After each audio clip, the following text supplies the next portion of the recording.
Hey everybody, welcome to Trending. Today is Thursday, July 14th. It's about 9 o'clock in the morning. How you doing, Joe? I'm doing great. I brought with me a special drink today. Okay. So you kind of filled me in on the secret sauce. Okay. That, I've got the Airsman in this cup. Okay, why don't you share what the Airsman is? Now, you do a little different than I do, but Okay. it's basically a mixture of Mountain Dew, I do Diet Dew, Yep. and some vanilla. Yeah. Go to Quick Trip, get it QT. filled up. Man, I'm telling you, What do you think? that's good, man. I now know why, you hum with brilliance, is because of the Airsman in your cup. All of our friends watching. So if you're a Mountain Dew fan, go to Quick Trip. Do just a little hint of the vanilla syrup. Not very much, just a little hint. It will change your life. It's very, very tasty. Yeah. It's surprisingly delightful. I'm still doing the Panera Sip Club thing, so I'll give a shout out to Panera. They do this thing where you can get basically unlimited refills at Panera, so I'm a sucker for that. That's kind of like your office away from the office. It is. I spend a lot of time at Panera. So. Yeah. Anyways. Well, thanks for trying out the Airsman. I'm glad you enjoyed it. And I just want our audience to know our content is landing. People are taking what we're putting out there and they're putting it into action. If you can recall from last week, Yes. we had some treasures, some finds from the churchwide garage sale. Yes. And one of them was a Fishin' Bloopers VHS tape. Yes. And I just want to give a shout out to the Shaws because they John and Melanie, good friends. because they went and got it and watched it and had a great family fun. They watched Trending on Friday. Right. Came here and bought the VHS. Went home and watched it that evening. Told us about it at the swim party. And I just think that is awesome. So thank you, John and Melanie, for watching Trending and for watching Fishin' Bloopers. That's right. I think that is awesome. There we go. All right. So you need to stay tuned for the rest of this video because it's going to change your life. Yes. And before I forget, we're in the studio which is back in the nursery. Right. And occasionally you might hear some strange sound. I'm hearing some weird noises. Yeah. There's a lot of construction happening right there. Right. I'm hearing some kind of drilling. I'm not sure what's happening. It sounds like flatulence. It sounds like kind of your does. one over there. I promise it's not. There's some kind of, I don't know.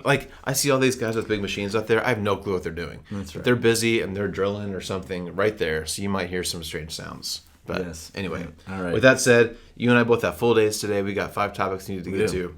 Let's get to it. Let's do it. So right up first, so some of these are actually from yesterday. There wasn't a whole lot for today yet. So Okay. Yesterday was Harrison Ford's 80th birthday. No way. Harrison Ford is just a legend. He is, and he's kind of like a little Wichita Yeah. thing, a treasure, because he'll have his plane worked on here, and he'll start popping up in different places in Wichita. Yeah, like Homegrown and a couple other those kind of places. I think he just pops up. Yeah. If you've seen Harrison Ford in public, you ought to comment down below where you've seen him. Yeah. Because there's probably plenty of people in our church who've seen him. I think so too. Yeah. And he's been Star Wars, Indiana Jones, a ton of just the classics, and he's still making movies like 80, and he's still cranking out some pretty big blockbusters. So Right. I love that. He's got some. If I could have a moment with him, I wouldn't talk about the regular stuff. Mm-hmm. He's got this gnarly gash on his chin. I'd say, hey man, how'd that happen? Yeah. And, so if you know how that happened, you might well fill us in. But I don't know when it showed up, but I've always just been like, what's going on with that? Yeah. And I think you and I are both Jimmy Fallon fans. Yes. I think Fallon's maybe got the best Harrison Ford story. Okay. Because Harrison Ford, I think, has one of his ears pierced. And so on one of his appearances on The Tonight Show, Jimmy had Harrison Ford pierce his ear. So live on TV, Harrison Ford pierced Jimmy Fallon's ear. And not very many people can say that. So probably Jimmy Fallon's the only person who can say that. But anyway, happy birthday to Harrison Ford. Yeah, man. Living legend with a little bit of Wichita connection. That's right. Many returns. Yes, absolutely. Mm-hmm. Okay, you and I chatted just briefly. So yesterday they came out with the Emmy nominations for this year. Okay. So that's always just kind of a fun little thing to see what's going on this year. So there's a couple of shows that kind of led the way with a ton of nominations, and I'm not really watching these. Okay, so Succession. I'm not watching Succession. Yeah. It led the way with 25 nominations. That's good. White Lotus and Ted Lasso. Nice. Both got 20. Richmond Till I Die. Yes. And then Only Murders in the Building. Yes. And Hacks. I don't know about Hacks. I haven't had anyway, Hacks. both of them had 17. So there's kind of 5 or 6 shows that kind of got nominated for most categories. But Nice. always kind of fun. Only Murders in the Building is pretty fun. It Ted is. and I are watching that right now. Yes. Obviously, we're Ted Lasso fans. The big snub that a lot of people are talking about, so Sadie Sink she's a young actress. She kind of stole this show in this season of Stranger Things. Yeah. She's kind of the main character. I don't want to spoil anything, but she kind of rose out of nowhere, basically, to be the star of this season's of Stranger Things. A lot of people thought she'd get nominated, and she didn't. I'm a little bummed about that. I love Stranger Things. But anyway, kind of fun to see what's going on in Emmy world. Yeah, you can't put them on. Like, notice how all those shows really are not on network TV. Right. Like, it's all on streaming. Yep. Which is a signal that, I mean, I think the new dawn is here. It's not just down the road. Like, if you're going to watch the most influential TV shows, you're probably on a streaming service if you're doing that. So other ones that got a lot of nominations, Ozark on Netflix got a lot of nominations. Marvelous Miss Maisel on Amazon got a lot of nominations. So I think the big network show that got several was Abbott Elementary, a new comedy. Okay. I haven't seen it, but I think that's kind of the big network show that's getting a lot of buzz. Nice. So all right. Kind of fun to see what's going on in TV land these days. Let's see what happens. Okay, we got three more. Some of them are kind of related, and I'm going to try to do our best. One of our goals here is to throw in our faith, spiritual angle whenever we can. Yeah. A couple of things where maybe we can try to do that. Okay. So again, I think yesterday, maybe even 2 days ago now, my feed was blowing up with all these images from this new telescope. Did you see some of the James Webb telescope? So I don't know how much about it, but it sounds. I think it's kind of the next iteration of the Hubble. Like it's the most powerful thing that we can currently make that gives us images from crazy far away. And again, science, stars, light is all hard for me to understand, but we're looking into the past, basically, like millions or billions of years in the past because of how light travels. Fascinating stuff. When I first started seeing some of those images, I didn't think they were real. Like, they look photoshopped. They don't look like those are actually things happening in space somewhere. Right. Pretty miraculous images coming from this telescope. So when you see that stuff, Joe, do you remember the Louis Giglio Indescribable? Oh, the golf ball. Like, imagine the golf ball and this like building compared to this golf ball. And yes, and then a letter from an astronaut and all these things. Yes. So if you're not familiar, several years ago, Louis Giglio, influential pastor, gave this sermon or talk about just how crazy big the universe is and kind of our awe of God, and the universe is so big, we're so small, yet God cares for us. And I just remember at the time, especially, I remember thinking that was a cool angle to take about faith, and it is true. When you look at space, we are so small, and thinking about our relationship to God is interesting in that. So any thoughts on that? When you see the vastness of space, what goes through your mind? Man, well, I think just in general, the vastness can have actually two reactions. The vastness can be like the pale blue dot reaction, which is we are very tiny in this vast universe, so why think much of ourselves, right? And to imagine that perhaps we're all alone, like a very lonely place where we find ourselves.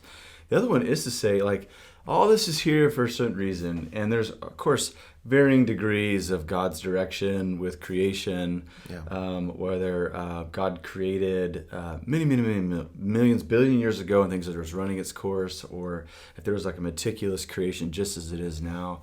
And so I just think about the vastness of God.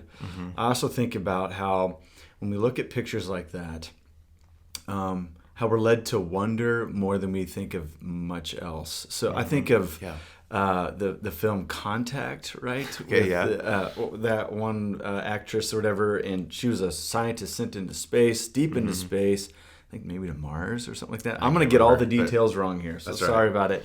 But she had a really provocative line where when she took in a wondrous sight, she was left near speechless, and she said they should have sent a poet instead of a scientist, right? And so I think when we look at the bigness of the universe, I think what we're led to is wonder and worship, which actually gets us into our primal activity as people. We're created God's image.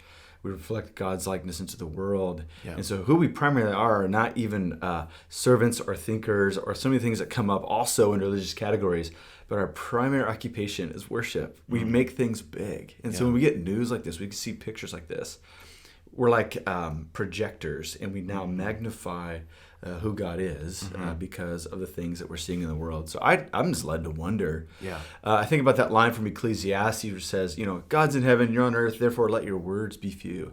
I think in these moments, one of our common reactions that we see from a lot of people is, this thing is bigger and more beautiful and wondrous and mysterious than I could ever have imagined. Therefore, I'm going to let my words be few and just be bathed in the mystery of what it means to be in connection with a God who might be in the midst of all of this stuff. And it's even a bigger picture than we could imagine. No, that's good. That Ecclesiastic verse, I hadn't put that together, but that's a good a good thought to put together with just the vastness of the universe. Because if you haven't seen them yet, I encourage you to. I'll put some on the screen here, but spend some time looking at them. They're pretty amazing, and it's also just cool what our technology is able to capture these days, and just kind of blows your mind to realize there's this this little robot roaming around space taking some pretty awesome pictures. So yeah, very cool. Yeah.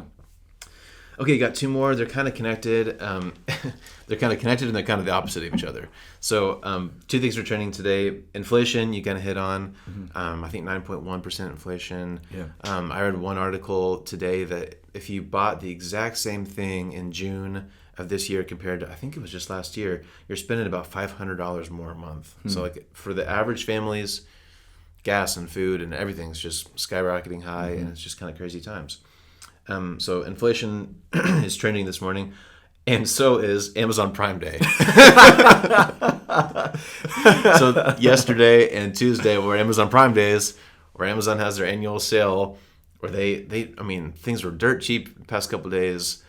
People are flocking to Amazon, and then like Best Buy and Walmart and Target had kind of their competing things. So it's kind of funny that inflation's crazy, and people are buying a lot of junk on Amazon. Which I have to admit, I bought two things yesterday on Amazon. I am part of the problem. I admit that. But okay, so we're not financial gurus. Right. We're not economists. But from a faith perspective, one thing that I've heard Brent say several times is if you're a Christian, and if you're tithing, and if your finances are moderately in good shape, like if you're not in crazy amounts of debt and you're able to pay your bills, he says that it's okay for us to live with freedom. Like if you're doing okay, you're tithing, you don't need to feel bad about buying a toy every once in a while. Right. It's okay to, don't worship wealth and don't pursue wealth just for the pursuit of wealth. But I think there's also this sense of it's not okay for Christians to have nice things, Right. which I think is also not necessarily true. So I appreciate Brent's kind of balanced perspective of live biblically, but then it's okay to have some fun too. Right. But I guess what goes through your mind when you hear, inflation is crazy right now. It is. And it's affecting everybody. And it's also true that people are buying a lot of stuff on Amazon. So put on your pastor hat. Jeez. Or what? Just maybe not necessarily. What goes through your mind when you hear those things? I mean, I kind of agree with Brent, where I think you could really break down. So there's a lot of great financial freedom tools out there to kind of get your arms around all your resources. I like Andy Stanley's Be Rich, or How to Be Rich. Yeah. And he says he's always lived on, like, you give 10, save 10, and you can live off the rest. He said he's never felt anxious about his finances when he's kept that ratio in mind. Yeah. And so what I like about that is that it does give priority to the giving away, which obviously nourishes our soul. Yeah. And it also prioritizes saving, which I think is responsible. Mm-hmm. But then it does give you this freedom. Like now, the 80% left over, yes, we can go on vacation and make memories with our family. We can add another streaming service so we don't miss out on these Emmy-nominated TV shows, right? Yes. Or we can get stuff on Amazon Prime Day. So I feel like try to find a structure of, like, no matter what the world looks like, your financial picture looks like, try to make something you can scale up and down in order to kind of keep a good comfort and also have freedom. I think also one of the things that the Christian life tells us is the importance of knowing what is enough. I just remember, like, when I started earning money for myself, I won a lot, years and years ago. But I got the sense of, man, I could go out and get whatever I want, and like I don't have to run this by anybody. Yeah, I've got checks to write, And so I one of the things that I've tried to work on is what does enough look like? And even as we're coaching our kids who obviously have interests in things that they'd like to get, things that they're enamored by. I think Ginger and I, we try to coach them through, is this a need or a want? And just try to figure out what is enough. Like, how many video games are enough? Like, you can't play them all at once, right? Right. But I think also there's a great documentary. It was on Netflix, but it's on minimalism. Yeah. And they talk about how, when buying power increased in American life, products did. Products made more cheaply. So they're sold more cheaply, and therefore we can acquire more of them. And this economist made a point there that I thought was really powerful. She said that we may not be materialistic enough. And this is what she means. Instead of buying like 10 pairs of jeans that cost, a fraction, if you buy one or two that you really do enjoy that are high quality and will last forever, get actually into the material, how they're made, how they will last, the quality of it. You end up buying less things, with greater value. Yep. And that was kind of a neat little point. And so now when I go out and buy a pair of shoes, it's not just, oh man, Costco just dropped these to $10. Right, I don't want to lose money on this. Yeah. which I am when I buy them. But it's like, will these like last long? Right. Will I want to wear them? Will I pick them out of my closet without any effort, without feeling guilty? Oh, I haven't worn these in months. Yeah. I should wear them in order to justify this cost. It's already happened. Right. I can't take back, right? Yep. And so I think kind of maybe thinking about materialism in a different way. Yeah. We're all going to have stuff. It tends like we kind of trend towards having too much stuff. Yeah. So why not doing a little more research? This is why I love my wife Ginger's a great researcher, and before she makes a heavy purchase, she really does sweat over it. Yeah. And it's kind of a joke between us. I'm like, just go ahead, like we need it, like go ahead and get it. She's like, I don't know, it's really hard to push, buy now. I get it. Yep. So I think it's also just getting into the value of anything, and then you'll tend to get less of those things. Yeah. Because of it. Yeah. I like that a lot. Yeah. I think we're kind of wrapping up here, but I just Sorry. want to, no, it's Yeah, good, no, it's good. no. Just along with that, I guess I just want to give you a chance for people, if we have any people watching who inflation is hitting pretty hard, or if they're kind of worried about where things are headed. We didn't really hit that very much. Is there anything you want to say about that, or what if people are kind of feeling this weight in these weeks and months? Do you add anything? I think people are. I mean, what the reporting that I've been hearing is that people aren't making financial gains. They feel like things are being taken from you. And so I would say just try to make a game out of it. Try to ratchet back your cost. And have your family work together instead of being agonizing over it. Like, see, how much can we stretch further? Or can we do something a bit cheaper along the same lines?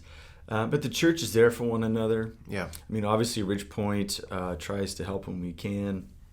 And we have certain parameters in place in order to kind of sift through all those financial needs out there. Yep. But from the very earliest stories of the church, we have Christians selling things in order to help pay other people's bills. Yeah. That's one of the more brilliant things about us, is that we recognize that Christ spent for us. Therefore, we spend for the sake of another. And so I would just say, Christian brother and sister, let's try to pick up the needs of others. Let's not wait to be asked. Like if we discern a need, just kind of jump in there and say, I don't want to embarrass you by helping you, but I'd love to help in any way. And if you give me the joy to do that, I would love to do that. And so I just try to find tangible ways to help our friends out there. We just had a Bible study last night, and one of the family, we go around the room and we say, what was good, beautiful, or true about this week? Just share something. And a family said they'd just come from Doc Green's. Okay. And they went up to pay for their order, and somebody must have laid a gift card at the register and said the next several customers, it's on the house. Cool. And so this cash register person had the joy of saying to customer after customer, your food's paid for. Well, who did it? I can't tell you. What a neat moment, a moment that this family will not forget. Right. And so if you want to leave a positive, generous impression on people, to convince them that the world's not rigged towards scarcity, it's actually rigged towards abundance, this is a time for the church to do that in some tangible ways. Yep.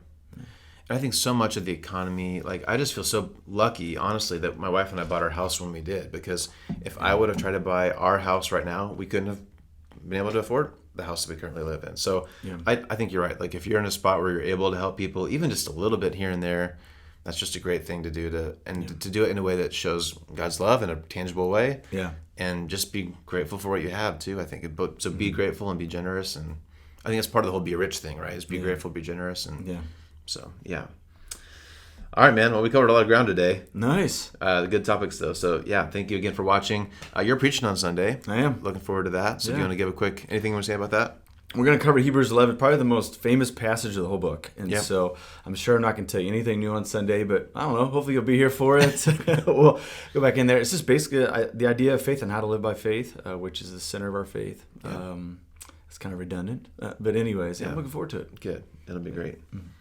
All right. Well, thanks as always to all of you who watch, and we'll hope to see you Sunday and again next week. Thanks for being here. See you later. See you next time.